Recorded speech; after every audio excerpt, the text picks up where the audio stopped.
Hi everyone, it's Katrina. Number 10. The Mystery Sarcophagus. Inside the Ramat Gan Safari Park in Tel Aviv, Israel, workers were in the middle of building a new section for a wildlife hospital when they found something amazing. They stumbled upon a pair of sarcophagi, dated 1,800 years old. Even more shocking is that the huge stone coffins had already been found decades ago, but nobody cared, and they were totally forgotten about. Uzi Rothstein from the Israel Antiquities Authority said the original building contractor didn't even know what they were. They were discovered 25 years ago, then moved and reburied. The original workers even damaged one of the coffins while moving them. But now that archaeology is such a big deal, these sarcophagi are being treated seriously. The coffins are truly exceptional, decorated in garlands of flowers popular during the Greek and Roman periods.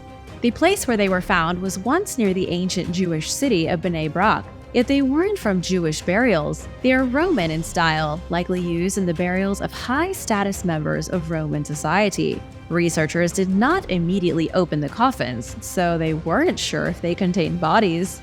The stone coffins were taken to the headquarters to be studied more closely by researchers. They believed that because the coffins are so similar, that they could contain a husband and wife. Number 9. King Henry's Doodles.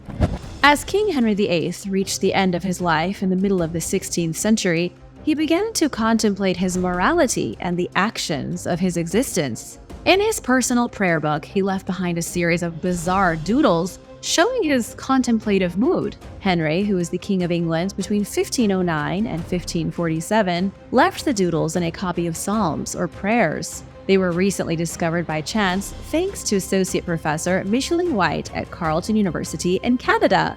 Speaking with CNN, White said she was astounded that she stumbled upon the drawings. They aren't very detailed, they're more like markings that he made next to specific passages in the prayer book. The book, which was given to Henry as a gift sometime after it was printed in 1544, is full of prayers for repentance.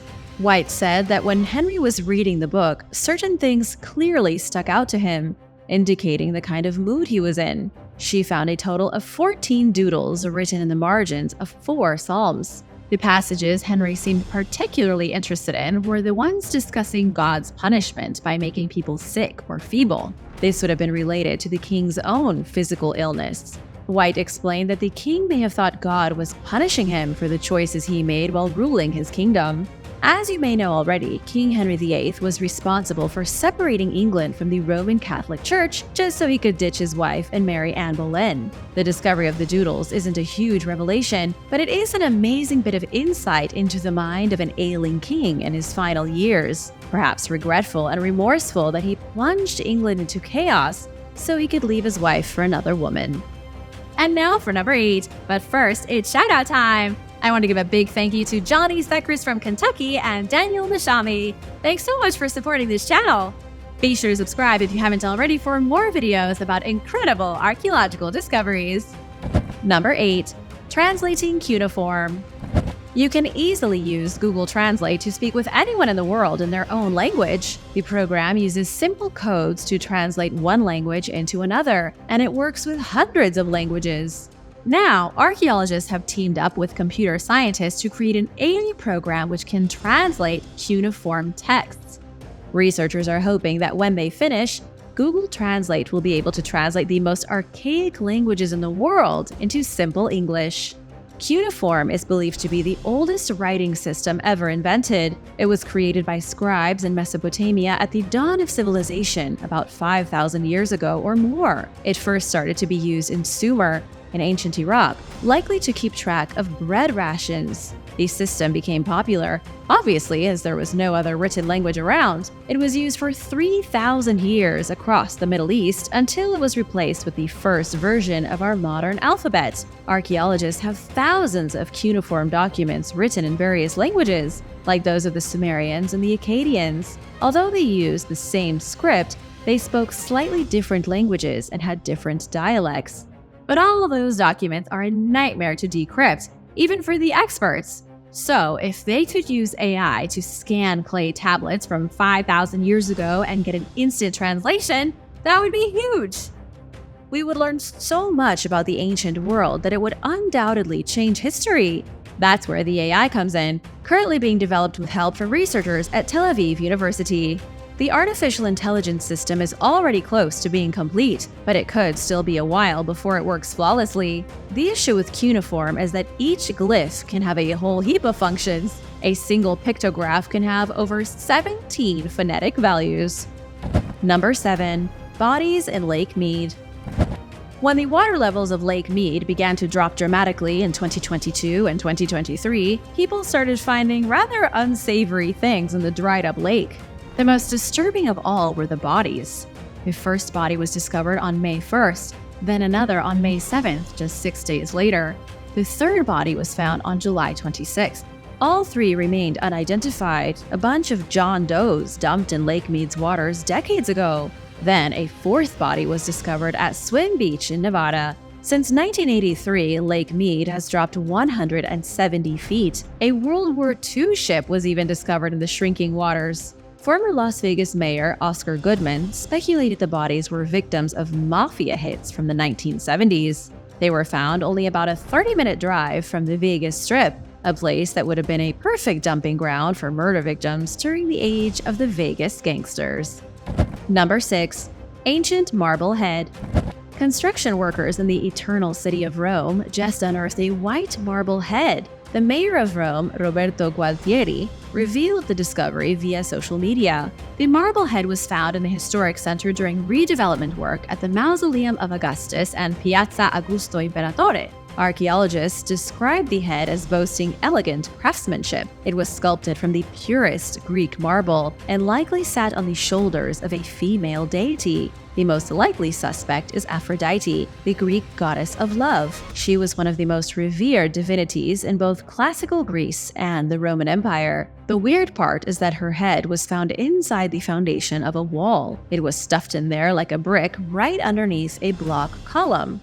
One of the archaeologists, Parisi Presice, said the head of the goddess was likely reused as a building material. The marble head was so useless to the people of Rome that they used it in place of an ordinary brick. It goes to show just how much things changed after Rome became a Christian empire. Reusing sculptures was extremely common throughout the Dark Ages, and especially in the Middle Ages. Statues of figures like the goddess Aphrodite would have been seen as false idols. It was heretical to worship these things. Using the goddess's head as a brick may have been the only thing that stopped her from being smashed to pieces. Number 5. Royal tombs in Cyprus. Archaeologists from the University of Gothenburg recently made one of the most extraordinary discoveries ever on the island of Cyprus. They unearthed royal tombs dating back 3,500 years. The tombs are believed to be some of the wealthiest ever found in the Mediterranean. Professor Peter Fisher said the tombs likely belong to royalty, though their names are a mystery. In fact, whatever government structure ruled over Cyprus 3,500 years ago is also a mystery. Archaeological remains are scarce here, giving researchers very little to piece together Cyprus's forgotten history. The tombs were discovered thanks to the use of magnetometers. These are handy devices that measure the magnetic field of the planet and identify any anomalies. By doing this, experts are able to pick up where large deposits of pottery are buried in the earth. Researchers found exactly that, and when they excavated, they were faced with underground chambers. The tombs were accessible through very narrow passageways at the surface. Inside 2 of the chambers were over 500 precious artifacts, things made from ivory, ceramics made by skilled craftsmen, gold, jewels, and weapons fashioned from solid bronze. What's really incredible is that roughly half of the 500 treasures appear to be from neighboring cultures. For example, the gold and ivory likely came from Egypt. The precious stones were imported from either Afghanistan or India. Several objects made of amber were brought to Cyprus from the Baltics. What archaeologists have here is evidence of an extraordinary group of ancient rulers. The skeletons inside the tombs belong to people who were equal to pharaohs and kings. But because of the lack of other evidence, researchers know very little about them. Nobody knows their names or what their mighty kingdom was like in 1500 BC. Number 4. The Kung-e-Azdar Rock Relief.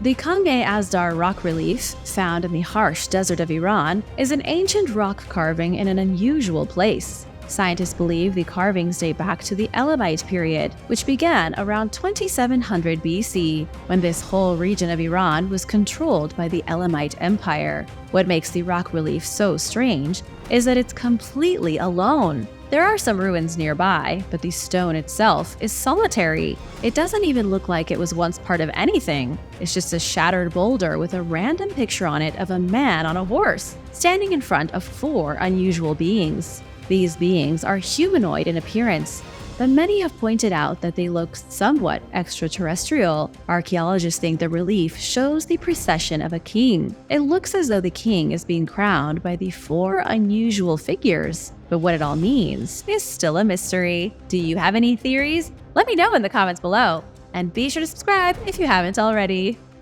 Number 3. The Giant's Axe. Archaeologists in southeast England uncovered an enormous hand axe from 300,000 years ago. Excavation work was done before the construction of a new school.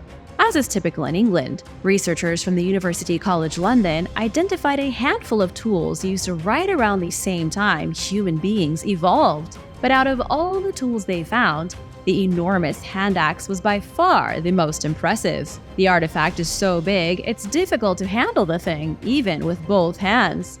Archaeologist Letty Ingray explained that the axe and other tools date to an interglacial period, in other words, an ice age. This was when Neanderthals roamed across Britain, living a fairly carefree existence without annoying Homo sapiens to bother them. This was the calm before the storm, before our species evolved and the Neanderthals went extinct. Though keep in mind, scientists say it's not impossible that a different human species also lived in the area. They can't fully confirm which ancient species made the tools. If you want to get controversial about it, the size of the huge hand axe suggests there was at least one member of the species who grew to titanic proportions. The ancient tool really looks like it would fit in the hands of a giant. Number 2. Footprints in the Grand Canyon. In 1918, the very first scientific article discussing fossilized tracks in the Grand Canyon was published. It was a year before the park was officially established. 100 years later, ancient footprints are still being found in the Grand Canyon. Most recently, an international team of paleontologists discovered primitive tetrapod footprints preserved in a sandstone boulder. A tetrapod is a creature that walks on 4 legs. These particular tetrapods lived 280 million years ago, long before the first dinosaur ever hatched out of an egg. The tracks appear to be from an extinct relative of very early reptiles. The tracks also look identical to ones found in Europe, left behind by a creature called Ichneotherium.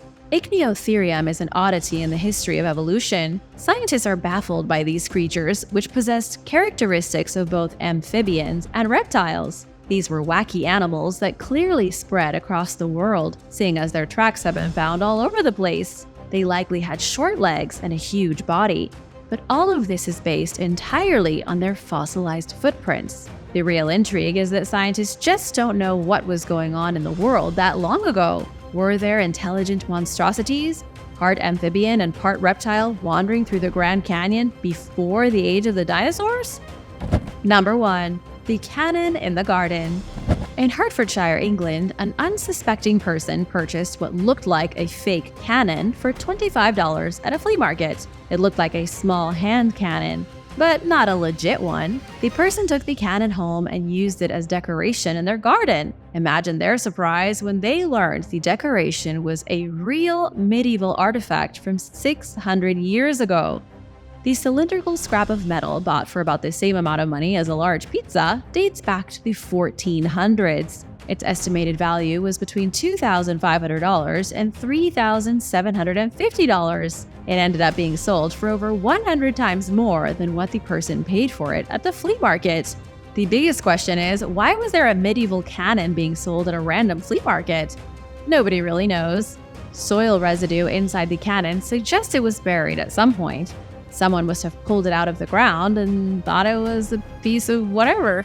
But this thing could have been used in any epic battle since the 13th century.